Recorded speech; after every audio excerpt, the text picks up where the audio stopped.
इस बार रिजल्ट आप देख रहे हैं हिंदी मीडियम का लगातार कम हो रहा है। तो इस सिचुएशन में एस्पिरेंट का आप मनोदशा समझ रहे होंगे कि किस लेवल पे वो मेंटली एकदम अपने आप को अंडर प्रेशर या फिर इमोशनल वो अपने आप को वीक फील कर रहा होगा। सोच रहा होगा कि हिंदी माध्यम से छोड़ ही देते हैं, इंग्लिश नहीं भी आ रही तो एक बार सोच रहा होगा कि यार इंग्लिश में स्विच कर लेते हैं। ठीक है, ये सारी मतलब उलझने उनके मन में चल रही है। केस स्टडी में मैंने जैसे कुछ उनकी जो एक स्ट्रेटजी होती थी ना वो देख रहा था। जैसे विशाखा में उनके जो काफी अच्छे मार्क्स थे उनकी मैंने कॉपी देखी थी उनका। तो उतनी इंग्लिश आती थी आपको? हाँ, मतलब मैं पढ़ लेता हूँ, मुझे इतना कम्फर्ट है मैं, क्योंकि तो कभी मन नहीं किया कि यार इंग्लिश भी दे देते हैं अटेम्प्ट? इतनी भी अच्छी नहीं है। तो मैं ये बोलूँ कि आप इसको छोड़ो, ये तो मुझे मतलब अच्छा नहीं लगेगा। मैं अगर ऐसा सजेशन दूँ, मुझे ये लग रहा है आप प्रिपेयर करो। और जो डर है ना, रियल बता रहा हूँ, ये कोचिंग इंडस्ट्री का क्रिएट किया, क्योंकि उनको इससे फायदा है।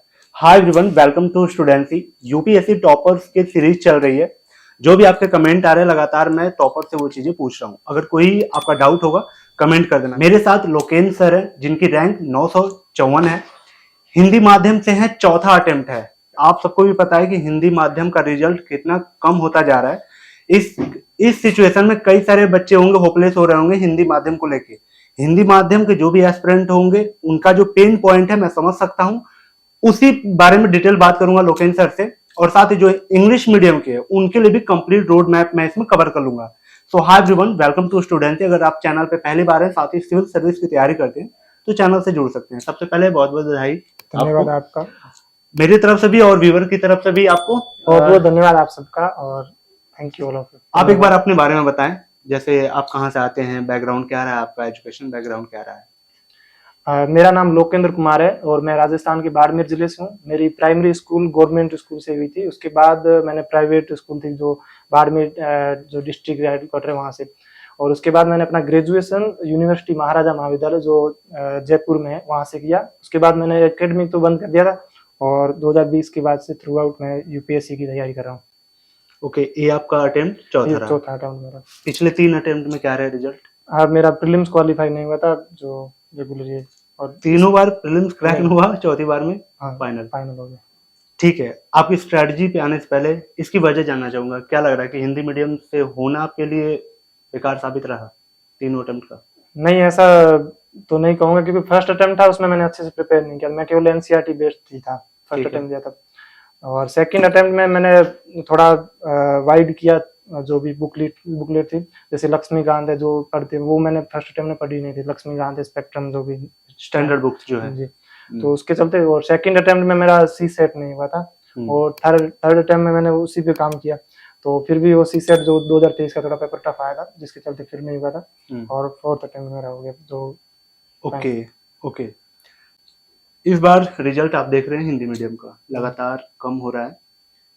तो इस सिचुएशन में एस्पिरेंट का आप मनोदशा समझ रहे होंगे कि किस लेवल पे वो मेंटली एकदम अपने आप को अंडर प्रेशर या फिर इमोशनल वो अपने आप को वीक फील कर रहा होगा।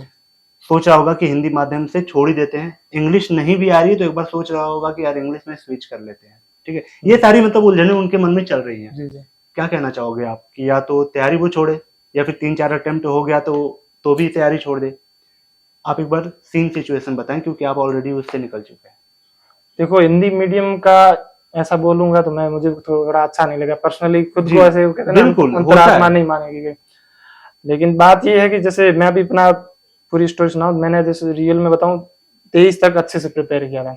24 का अटेम्प्ट दिया था, जो मैंने सही बता रहा हूँ प्रीलिम्स के लिए ना तो एक टेस्ट सीरीज दिया था और मेंस के लिए टेस्ट लिखे थे, लेकिन प्रीलिम्स के लिए नहीं किया। तो मैंने केवल 23 की तैयारी से 24 का अटेम्प्ट पूरा एग्जाम निकाल दिया। अगर ऐसे मीडियम का होता तो वो होता प्रॉब्लम, क्योंकि उसका कारण भी बता रहा हूँ, क्योंकि मेरा असिस्टेंट कमांडेंट का इंटरव्यू कॉल था जो 11 जून को था और 16 जून को प्रीलिम्स था ये सब। तो मैं हर कोई यही चाहता है कि आपको अगर जॉब मिल रही है एक स्टेप से, आप तो उस चीज की प्रिपेयर कर। तो मैंने भी असिस्टेंट कमांडेंट के इंटरव्यू का प्रिपेयर किया था, यूपीएससी प्रीलिम्स का किया नहीं था। उसके साथ साथ आरएस मेंस था मेरा जो भी जुलाई में था, 20 जुलाई को। तो फिर मेरा वो भी टारगेट था, क्योंकि यूपीएससी का प्रीलिम्स 3 बार मेरा हुआ नहीं था। तो थोड़ा मैं भी डिमोटिवेट हुआ था, भाई अभी इसको थोड़ा साइड करूं, एक अच्छी जॉब पकड़ लूं, फिर बाद में वापस प्रिपेयर करेंगे। तो मैं एक बार स्विच ऑफ कर रहा था इससे, तो लेकिन उस बीच में मेरा प्रीलिम्स हो गया। तो मैं ये बोलूँ कि आप इसको छोड़ो, ये तो मुझे मतलब अच्छा नहीं लगेगा। मैं अगर ऐसा सजेशन दूंगा, मुझे ये लग रहा है आप प्रिपेयर करो। और जो डर है ना, रियल बता रहा हूँ, कोचिंग इंडस्ट्री का क्रिएट किया हो, क्योंकि उनको इससे फायदा है। हकीकत बता रहा नहीं, हूँ। रियलिटी भी तो है, देखो Reality- रिजल्ट कितना कम आ रहा है, वो हाँ, भी तो है। वो कोचिंग वाले उनको गुमराह कर रहे हैं और वो लड़के इस चीज को गुमराह होते रहे। आप जैसे जो लोग आपको इस मतलब कोचिंग करवा रहे हैं, उनका कंटेंट देख लो आप, आपको आइडिया हो जाएगा कि सिलेक्शन क्यों नहीं हो रहा है। आपने कोचिंग की है? नहीं की मैंने कोचिंग, तो मतलब मैंने तो कोचिंग की नहीं है। तो सेल्फ जी, स्टडी से सिर्फ निकाला आपने, कहीं कुछ नहीं, कोई कोचिंग कोई कुछ नहीं किया? नहीं। ओके, आपके ऑप्शनल कह रहे हैं? मेरा हिंदी साहित्य है, उसके लिए मैंने पेन ड्राइव कोर्स लिया था, लेकिन जो जीएस फाउंडेशन उसके लिए मैंने कोचिंग नहीं की। अच्छा, वो बेनिफिशियल रहा कोर्स आपके लिए? हाँ, वो बेनिफिशियल इसलिए रहा था क्योंकि मैं साइंस बैकग्राउंड से हूँ, केमिस्ट्री जूलॉजी बॉटनी जो मैंने ग्रेजुएशन पढ़ी थी, और तो मुझे मेरे लिए हिंदी नया था और इसलिए मैं ज्यादा। अच्छा, एक बात बताएं आप, जैसे आपने बोला कि आपने कोचिंग नहीं ली, फाउंडेशन वगैरह नहीं किया था आपने, और आपने पहला अटेम्प्ट जो है वो टेस्ट ट्रायल में ही दिया था, ठीक है? दूसरी बार में अपने सी सेट में दिक्कत हुआ था। आपको लगता है कि अगर आपने कोचिंग की होती पहले साल ही, तो पहले साल क्रैक हो जाता? क्योंकि इसका दूसरा पहलू ये भी है कि बहुत लोग कोचिंग कर रहे हैं, उनका भी सिलेक्शन नहीं हुआ है। नहीं, मैं ये बताता हूँ कि मुझे लगता है कि मेरा जो 2023 की प्रिपरेशन चॉइस का निकला है, इसका मेन कारण है कि मेरी कोचिंग नहीं की थी। अच्छा, बताऊं इसका कारण ये, क्योंकि मैंने वो सब चीजें मैंने अपने से की जो कोचिंग में करवाते नहीं है रियल में। क्योंकि मैं जैसे अभी आप काफी क्वेश्चन थे ना, जैसे मैं इसमें बोलूं मेंस में लिखे थे, तो वो तो वहां जाके क्वेश्चन आंसर बना, तो उसमें जो मेरी थॉट प्रोसेस थी कि कोई क्वेश्चन क्या डिमांड करा, कैसे लिखना, वो मैंने खुद ने अपने से बहुत मेहनत की थी। जिसके मैंने शॉर्ट नोट्स बनाए, वो सब किया था। जैसे जो भी टॉपिक है उसके बारे में पढ़ा, भाई ये क्या क्वेश्चन पूछ रहा है, इसका क्या मतलब है, इसको मैं टू द पॉइंट कैसे लिखूं, ये फास्ट मैंने खुद ने अपने से प्रैक्टिस की थी पहले से। तो वो मुझे मतलब अप्रोच बन गई थी मेरी कि इसको कैसे डील करना है। वो डील ही मुझे ज्यादा मतलब हेल्पफुल थी, जो मेरे 2 महीने में मुझे पूरा मेंस निकालने में सफलता मिली। अच्छा, आपके आंसर राइटिंग के ऊपर और आपकी बुक लिस्ट रिसोर्स के ऊपर आने से पहले मैं ये जानना चाहूंगा, जो अभी आपने बोला कि मैंने अपने से कुछ चीजें सीखी कि कैसे फ्रेम करना है क्वेश्चन को, या फिर कैसे अपने वैल्यू एडिशन करते चलना है, अपने से कुछ आपने तरीके निकाले, ठीक है? आपने ये बोला, तो वो क्या कह रहे हैं, जैसे कैसे क्या करते थे आप? जैसे मैं मतलब अभी तक मुझे सबसे अच्छी कॉपी लगी थी श्रुति शर्मा मैम, जो 2021 बैच की टॉपर है। तो उनकी कॉपी मतलब बहुत सारी कॉपी पढ़ी थी मैंने उनकी, तो मुझे बहुत अच्छा लगा। मतलब उनकी को जो एक लेवल था बहुत रिटर्न में काफी बहुत शानदार है। तो उनके जो एक फॉर्मेट था कि आप कितना एक्सप्लेन करना, किस चीज को कितना वजन देना, और क्या चीज इंपॉर्टेंट, और किस चीज को किस तरह से आप वेरीफाइड करें, उसके अंदर डाटा डालना। और फिर मैंने उनके नोट्स भी देखे थे, तो मैंने उनसे वो बहुत चीजें सीखी। मतलब वो लिखते थे, तो वो मुझे आइडिया था कि भाई ये क्वेश्चन पूछ रहा है, उसको किस किस तरह से फ्रेम करना है, कौन कौन सी चीजें डालनी, कौन सी छोड़नी है, कितना लिखना है। तो वो मैंने बहुत बार, लेकिन मैंने आंसर राइटिंग पहले नहीं की, लेकिन वो देखे थे ना उनके एक कहता ना फॉर्मेट, तो मुझे वो आइडिया था कि इसमें क्या क्या लिखना है। वो चीजें उसकी उनके जो डाटा डाले हुए थे, जैसे मान लो कोई फीमेल के फिगर हो या जो भी, जैसे जितना भी हो, वो आया डाटा। जैसे महिलाओं की स्थिति क्या हो, या कोई किसी और कैटेगरी, या किसी की जैसे जो भी डाटा होगी, वो सारी चीजें मैंने वहां से सीखी कि आपके क्वेश्चन में डाटा आना चाहिए। डाटा आएगा तो आपकी ऑथेंटिसिटी आएगी और आपके मार्क्स बढ़ जाएंगे। तो अभी जो मैंने मेंस दिया था, तो मेरा एक भी ऐसा मतलब ऐसे स्टेटमेंट नहीं था कि ये बढ़ रहा है, ये घट रहा है, ये बढ़ रहा है, ये लो डाटा, ये हो रहा है, ये बात है, ये इस सरकार ने, ये इस वेबसाइट ने बोला, सरकार की ये इसने बोला, या फिर मैंने बोला हाल फिलहाल, या इसकी कम्युनिटी ने कुछ बोला। तो वो चीजें आपकी वैल्यू एडिशन है, उससे आपका मार्क्स बढ़ जाता है, क्योंकि आप वहाँ पे ऑथेंटिसिटी जो आप कहते हैं ना, ऑब्जेक्टिविटी, प्रशासक की क्वालिटी, रेफरेंस, तो वो बहुत महत्वपूर्ण है। मैं मुझे लगता है जो वो मैं बोला, मैं खुद से सीख, वो मैंने कॉपी देखी, वो मैंने खुद ने देखा कि हाँ ये चीज काम की है, वो ज्यादा महत्वपूर्ण। तो यही मेन पॉइंट है। ओके, वीडियो कैसी लग रही है कमेंट करते चलना। अगर कोई डाउट होगा कमेंट कर देना, जो क्वेश्चन मैं ना पूछ पाऊँ। ये टॉपर की सीरीज चल रही है, अगले टॉपर से आपका वो क्वेश्चन मैं पूछ लूंगा, तो अगर कोई भी डाउट होगा कमेंट कर देना। साथ ही सर अब बातें आपके प्रीलिम्स के ऊपर, थोड़ा तीनों स्टेज पे बात करते हैं, प्रीलिम्स, मेंस, आपका। तो प्री की आप कैसे सेपरेट तैयारी देखते हैं, या फिर इंटीग्रेटेड तैयारी देखते हो? किसी पर्टिकुलर टाइम पे क्या प्री के लिए अलग टाइम निकाल लेना चाहिए, या फिर होलिस्टिक तैयारी आप लास्ट तक करते रहो? कुछ गलतियां रही आपको लगा? मतलब गलतियां तो कहते हैं थ्रू आउट अभी भी मेरे पास वो गलतियां रही है, वैसे कोई है नहीं। तो वो कितनी बड़ी है वो मैटर करती है, आप वो कोई कुछ गलतियां थी जो सिलेक्शन को रोकती है।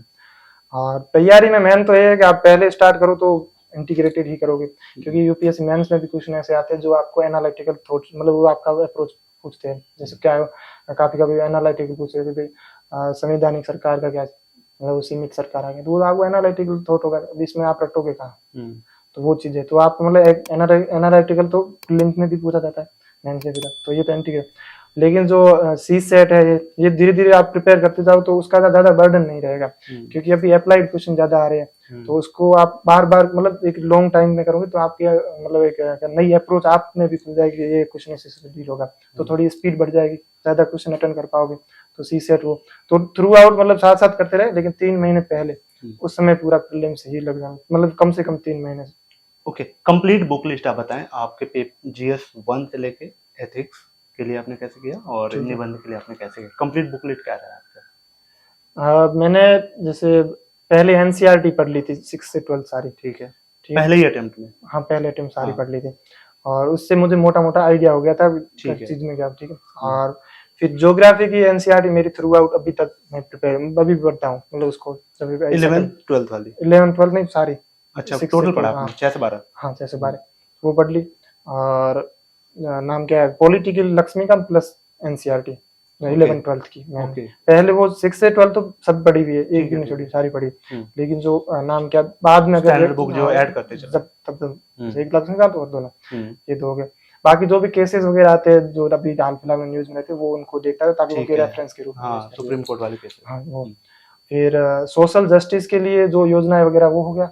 और ये पॉलिटिक्स आईआर के लिए बुक तो नहीं है, जो जैसे करंट अफेयर हो जाता है, वो हो जाता होगा, वो हो गया। और मोटा मोटा मतलब जैसे आप जियो पॉलिटिक्स है, ये जो वर्ड है, तो नाम क्या है, आईआर के इम्पोर्टेंट, तो आपको वो आइडिया होना चाहिए कि जियो पॉलिटिक्स का मतलब क्या होता है, जो भी और भी जैसे जो भी मेन पॉइंट होते हैं, जैसे कहते हैं ना नेशनल इंटरेस्ट, ये क्या होता है, नेशनल, अब इंडिया के नेशनल इंटरेस्ट क्या है, तो आपको ये आइडिया होना चाहिए, फिर आप उसी से फ्रेम कर लोगे। इकोनॉमी के लिए क्या किया? इकोनॉमी के लिए मैंने मृणाल सर के नोट पूरी थ्रू आउट क्लास देखी थी, और जैसे मैंने 2021 का देखा था, उसके बाद में वो विंस 25 ऐसे सीरीज ऐड करते चले वो करंट। हाँ, तो मैं वो ऐड करता गया, और तो ये हो गया इकोनॉमी। इकोलॉजी, एनवायरमेंट के लिए मैंने जो एनसीईआरटी की बुक है वो पढ़ी थी, मैं खुद साइंस, वो जो 4 चैप्टर लास्ट में, हाँ, वो है, और इसके केमिस्ट्री का दो चैप्टर है, वो है, उनको सबको पढ़ा, जो आते हैं क्वेश्चन, जैसे अमल वर्षा कहानी नॉर्मली पूछते, पिछली बार 2023 में भी पूछा था उनसे, तो वो क्वेश्चन वहीं से आ रहा था। इंडियन सोसाइटी, और इंडियन सोसाइटी के लिए मैंने नोट्स देखे थे शायद दृष्टि के इनके, तो मुझे ज्यादा इतने अच्छे नहीं लगे थे, लेकिन बाकी हाँ, श्रुति मैम के नोट्स थे, उसको मैंने ट्रांसलेट किया था हिंदी में, वो मैंने उसको वहाँ पर प्रॉपर रिवाइज किया था और देखा था, जो मेरा अगर सोसाइटी का मैं दूँ रेफरेंस या जो आधार, वो श्रुति में शर्मा मैम थे, जिनका उनके नोट्स के किया था ट्रांसलेशन। एथिक्स श्रुति शर्मा मैम का नोट्स थे, उनको ट्रांसलेट किया। केस स्टडी में मैंने जैसे कुछ उनकी जो एक स्ट्रेटजी होती थी ना, वो देखता था, जैसे विशाखा मैम के जो काफी अच्छे मार्क्स थे, उनकी मैंने कॉपी देखी थी कि उनका। तो उतनी इंग्लिश आती थी आपको? हाँ, मतलब मैं पढ़ लेता हूँ, मुझे इतना कंफर्ट है, मैं क्योंकि तो कभी मन नहीं किया कि यार इंग्लिश में दे देते हैं अटेम्प्ट? इतनी भी अच्छी नहीं है। तो ओके, उस हिसाब से। निबंध सोर्स क्या है? निबंध का वो जो दृष्टि की आती है बुक, वो मैंने क्या, मैं अभी अस्मिता में था ना मेंस की प्रोग्राम, तो बीच में उन्होंने वो बुक दी थी फ्री में, तो मैं वो देख रहा था मेनली। तो बाकी जो कोटेशन, तो उससे आपको फ्रेम पता चला या फिर एग्जैक्ट चीजें फंसी थी कुछ वैसा था? नहीं, मैं जैसे जो टॉपर रहे हैं पहले उनके मैंने जैसे कोई देखी थी, जैसे रवि सियाग सर है हो, या फिर जो मैं जिनके भी थे उनकी मैंने देखा था नोट्स, कैसे वो कॉपीज देखी थी, उनके कैसे लिखे हुए निबंध, उनका क्या फ्रेमवर्क है, कैसे लिखे। और जो दृष्टि की ये इसमें क्या एग्जाम्पल मिल जाते हैं, आप एनालिसिस कैसे करें वो मिल जाता है, आपको नए नए थॉट्स मिल जाते हैं कि हाँ उस हिसाब से मैंने यूज किया। बाकी वो फॉर्मेट तो मैंने वहां से सीखा था। ठीक है, 4 अटेम्प्ट हो गया था, कभी मन नहीं किया यार कि अब प्रेशर आ रहा है घर से, क्योंकि लड़का होने पे और फिर घर से अगर पैसे आते हैं तो थोड़ा सोचना पड़ता है एक एज के बाद, तो ये सारी चीजें आप पे भी हावी हो रही थी, फाइनेंशियल दिक्कतें या फिर घर का प्रेशर, जैसे शादी का या फिर जॉब करो, कुछ इस तरह से जो आने लगते हैं? खैर 4 अटेम्प्ट बहुत टाइम होता है किसी एक पर्टिकुलर एग्जाम को देने के लिए, तो ये सारी चीजें कैसे मेंटेन किया आपने? देखो, एक पैसों का या फाइनेंस इतना ज्यादा प्रेशर तो नहीं दिया घर वालों ने, उन्होंने कहा प्रिपेयर करो और उन्होंने भरोसा रखा, लेकिन एक अपन पर्सनली खुद एक स्टूडेंट फील करता है कि भाई मैं जल्दी से जॉब लगूं, वही चीज है। तो वो था, वो थोड़ा बहुत प्रेशर था, तो उसके लिए मैं एक जैसे असिस्टेंट कमांडेंट थे, RAS दिया था पिछली बार मेंस, तो वो 10 नंबर से नहीं हुआ था, और असिस्टेंट कमांडेंट 7 नंबर से मेरा रहा था। इस बार फिर इंटरव्यू कॉल अभी 13 मई को है, तो वो तो मैं इस हिसाब से मैं मतलब अपना एक प्लान बी को प्रिपेयर कर रहा था साथ साथ, तो उसको मतलब कम करने के लिए कि मैं थोड़ा कंफर्ट रहूँ। दोस्तों में कुछ सर्कल में सिलेक्शन हुआ किसी का या फिर आपका हुआ? हाँ, दोस्तों में भी अस्मिता में था, वहाँ पे स्टूडेंट मेरे काफी 3-4 दोस्तों का सिलेक्शन हुआ जो 3-4 दोस्तों का हुआ है। तो उनकी रैंक क्या है? उनके मतलब मीडियम क्या है, इंग्लिश वाले? हिंदी मीडियम के थे। और अच्छा, अस्मिता में ही थे। हाँ, एक 898, एक को 872 ऐसे कुछ। मतलब आप 4 दोस्त हिंदी मीडियम से हैं, जी जी, ठीक है, जिनकी रैंक किसके अंदर है, 900 के अंदर, 800 की बात की है ना? तो सर ये बहुत दिक्कत होता है बच्चों को सोच के, तो इसके ऊपर आप कुछ कहना चाहोगे? मेरा ये कहना है मतलब आप डरो मत, फर्स्ट आप डरो मत बिना फालतू के, ये जो कोचिंग डरा रहे हैं इसको डरो मत। आप मतलब एक मुझे मैं कल भी बोल रहे थे, मैं उनको बता रहा, आज भी मैं बताऊं, एक चीज है, जैसे आपने वो धोनी मूवी देखी होगी, उसमें एक सीन है जिसमें युवराज सिंह को देख के जो रांची की मतलब जो झारखंड की जो टीम है वो डर जाती है कि ये बहुत बड़ा प्लेयर है और हम हार जाएंगे मैच ऐसे, तो दूसरे दिन मैच हार जाते, तब धोनी बोलते हम मैच वहाँ ग्राउंड में नहीं हारे थे, हम रात को जब युवराज सिंह को देखा था तब हार गए थे, क्योंकि हमारे वो मतलब हौसले ही पस्त हो गए। तभी लोगों का इतना डर पैदा कर दिया कि हिंदी मीडियम का नहीं हो रहा है, तो लड़के सब डर रहे हैं। तो वो डर मेरे हिसाब से साइड करके आप मेहनत करो, जितना मैक्सिमम कर सकते हो उतना मेहनत करो। कुछ चीजें है आप मैं भी एक्सेप्ट कर रहा हूँ, है प्रॉब्लम कंटेंट का है, और आपको लिखने में भी टाइम ज्यादा चाहिए, क्योंकि आप सिरोरेखा लिख रहे हो, ऊपर मात्रा, उसमें टाइम लगता है, लेकिन उसको आप प्रैक्टिस करो, ज्यादा मेहनत करो, उससे सही होगा। अब मैं इसलिए बोलूंगा आप तैयारी करना छोड़ दो या फिर और कोई अल्टरनेटिव है, तो कोई सोल्यूशन नहीं है। हाँ। अगर आप प्रिपेयर करना चाह रहे हो फिर वही है, अगर नहीं चाह रहे हो तो आप अपने हिसाब से देखो। तो मैं ठीक है, आपने सेल्फ स्टडी किया है, अगर जो गांव से रह के कोचिंग अफोर्ड नहीं कर पा रहा है, ठीक है, और तैयारी करना चाह रहा है, कुछ फ्री रिसोर्सेज, कुछ यूट्यूब चैनल आप सजेस्ट करना चाहें कि यहाँ से आप हेल्प ले सकते हैं, कुछ जो आपने यूज किया हो, कुछ फोरम, कम्युनिटी, ऐसी कुछ चीजें? देखो, एक तो फ्री में मैं बताऊं, ओनली IAS PWM, उस पर बहुत सारा कंटेंट है जो फ्री है, बहुत अच्छा है, मतलब मुझे पर्सनली अच्छा लगा। ठीक है, CSET का सारा पढ़ाया हुआ है, 32 घंटों की कोई क्लास है, पूरी पढ़ाई है, अभी भी 10-10 घंटों की रीजनिंग और मैथ का पूरा कराते हैं। ठीक है, और PY की पुराने 30 साल के सारे एनालिसिस कराए हुए, वो थोड़ा बाइलैंग्वेज को या जो है इंग्लिश में वैसे थोड़ा उतना कंफर्ट हो। और तीसरा है जो हिंदू एनालिसिस बोल रहे एडिटोरियल, वो सुमित सर करवा रहे हैं, वो देख लो, वो भी बहुत शानदार, मैंने थ्रू आउट पूरी प्रिपरेशन में किया, तो वो मुझे काफी हेल्पफुल था, क्योंकि उससे आपको थॉट प्रोसेस बन जाती है, क्वेश्चन मैंने ये सुना था, इसको इस हिसाब से कर लेंगे, तो वो काम हो जाता है। मेनली ये एक तो ये सोर्स है, दूसरा मैंने जो मैक्सिमम यही फॉलो किया। बाकी सुदर्शन गुर्जर सर है, वो भी जैसे ज्योग्राफी में काफी मैपिंग वगैरह अच्छी करा रहे हैं, वो भी है, और मृणाल सर है इकोनॉमी के लिए, ये भी देख लो, और वहाँ इन्वायरमेंट में भी साथ में करवा देंगे वो सुदर्शन गुर्जर सर। और पॉलिटी के लिए तो वैसे मैंने इतना कुछ खास रेफरेंस अभी जाके याद नहीं रखना। ठीक है, डेली रूटीन क्या रहा है एक हिंदी माध्यम के टॉपर का? डेली रूटीन में मैं मतलब दिन में ही पढ़ता। मैं लास्ट अटेम्प्ट की बात कर रहा है, स्टार्टिंग का अटेम्प्ट तो क्या रूटीन रहता है वो सब जानते हैं। लास्ट रूटीन में मतलब थोड़ा मैं मतलब जो पहले थोड़ा डरा हुआ था, जो काफी बोल डरता था, मतलब आप जो है बोले हिंदी मीडियम का, और मुझे सब लोग यही बोलते इसका हिंदी मीडियम वालों का होता नहीं है ये। तो मैं भी डरा हुआ था। बिल्कुल एग्जैक्ट, इसीलिए मैं क्वेश्चन पूछ रहा हूं बार-बार, इसीलिए ही मैं बोल रहा हूँ कि आप डरो मत, क्योंकि मैं 3 अटेम्प्ट में फेल हुआ, उसका मुझे ठीक ठाक मैं क्रेडिट देता हूँ, मेरा डर। अच्छा, मतलब उसका बहुत रोल था, क्योंकि मैं डर जाता था कि आप मतलब होगा नहीं होगा ये वो, सब लोग यही बोलते होता नहीं है। अरे आप ठीक है मैम, आप इस चीज को एक्सेप्ट कर लो, कुछ चीजें है ना जो उसको एक्सेप्ट करके उसके ऊपर काम करो।